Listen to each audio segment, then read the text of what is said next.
এই দেখো বন্ধুরা, আমাদের বাঁশবেড়িয়ার লোকনাথ সেবা সদন থেকে সবাই আমরা গেছিলাম ত্রিবেণীতে। ত্রিবেণীতে গিয়ে সবাই স্নান করে শুদ্ধ বস্ত্রে জল নিয়ে আমাদের আবার লোকনাথ সেবা সদনে এসে বাবার মাথায় জল ঢালতে হবে। সেই কারণে গঙ্গায় স্নান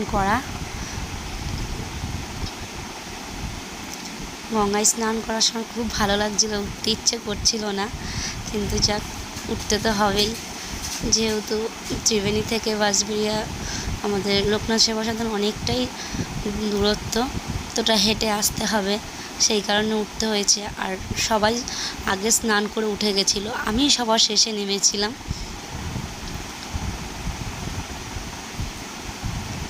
তাই আমার তাড়াতাড়ি উঠতে হয়েছে, ইচ্ছে না করলেও উঠতে হয়েছে।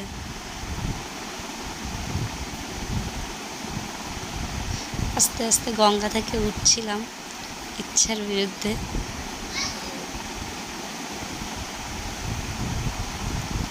পর আমরা এগিয়ে গেছি আমাদের মন্দিরের দিকে। মন্দিরে চলে এসেছি, মন্দিরে এসে বাবার মাথায় জল ঢালা হয়েছে।